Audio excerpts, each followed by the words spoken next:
Hello YouTube viewers and my subscribers. I'm just doing a quick video. Last one I showed you everything, and well, I ran out of memory on my phone, so and I'm sitting on the bucket. So what I'm doing is I'm doing the intake, the exhaust and the intake. And how I do it is I always have one side compressed, completely compressed on this, because there's no reason to.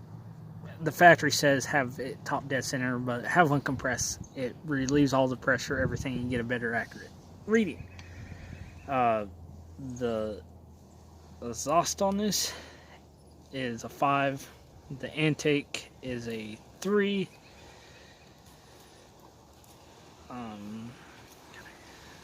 Pretty much that's it.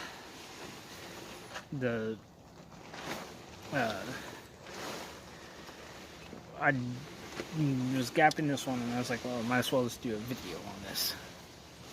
So what I did is that's gapped for exactly where I want it and doesn't fall out. That tells me it has enough friction there to stay up in there. Not 100% good friction, but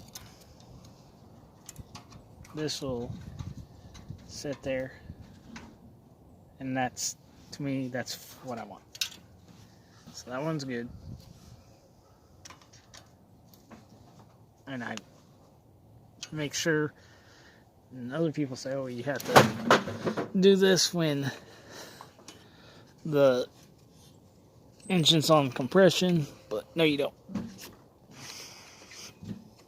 I don't. I always make sure one side's down, and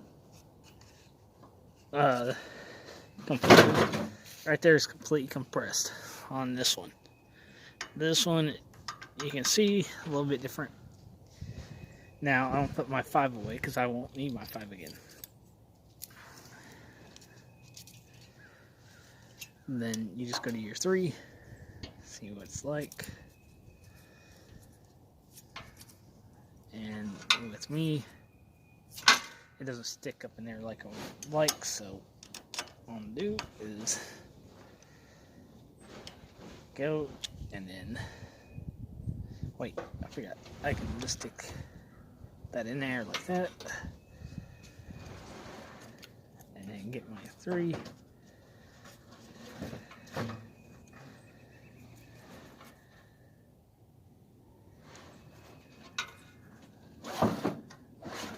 No, I'm going the wrong way. Okay, there we go.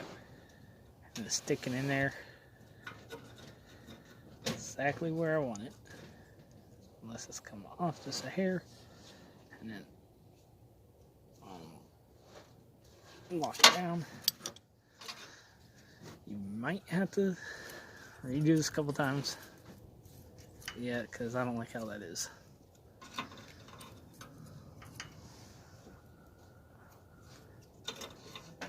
So what you got to do is pretty much just redo it. Keep on redoing it till you get exactly where you want it.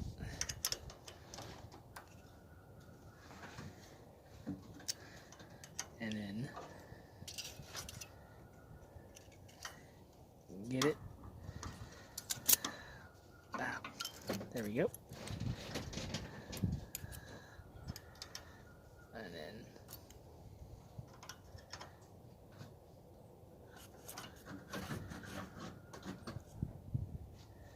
that's where I would like it.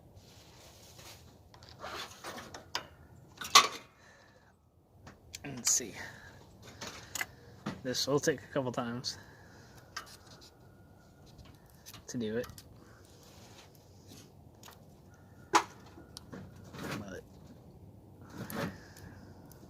the other rule I got, if you can't get it in there easy, it's too tight. So what you need to redo, back that off, and keep on trying to just get it where you can get it in there.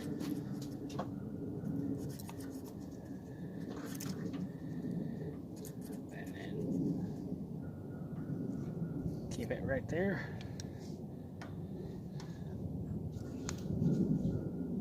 There you go. And then I just lost my bit. So that's never a good thing when you lose a bit that you had to have. Holy shit, I found it immediately. Okay, but that right there is where I do like it. It stays up in there for the most part. So, of course, I don't be able to get it in there. But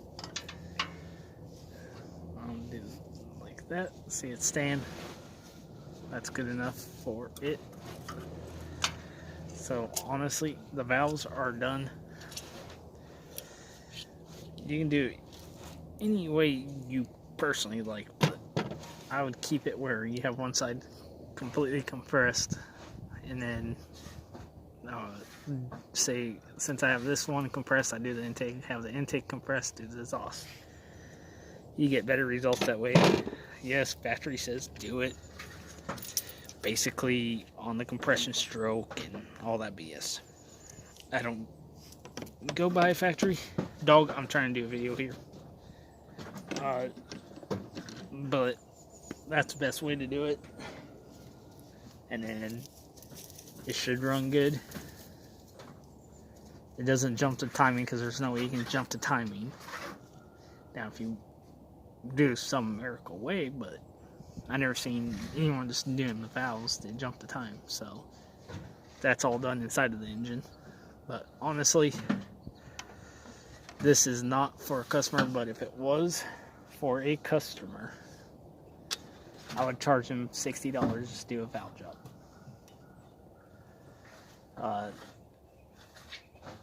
Because it takes so long, but this one, if I had to do this one for a customer, honestly, it'd be a $40 job to a $50 job. Because it takes a tedious amount of time to just get it right. But usually you can charge anyone anything you want. But I don't like to rip people off, so. And I know I might get a comment saying, oh, well, you're doing this wrong, and stuff like that. And one channel I do not pay attention to is, because he does some stuff right, but does other shit completely wrong, is that Project Farm. He does stuff that it's not right to do and everything, so because he's using seafoam, and then he goes, oh, well, I heard something about water. Well, you just ruined all your bearings with that water and everything. But I just don't put this back together, put the solenoid on, and after I do that, it should be fine, handy dandy. So on just tighten these down just where they're snug. But please like, subscribe, comment. God bless.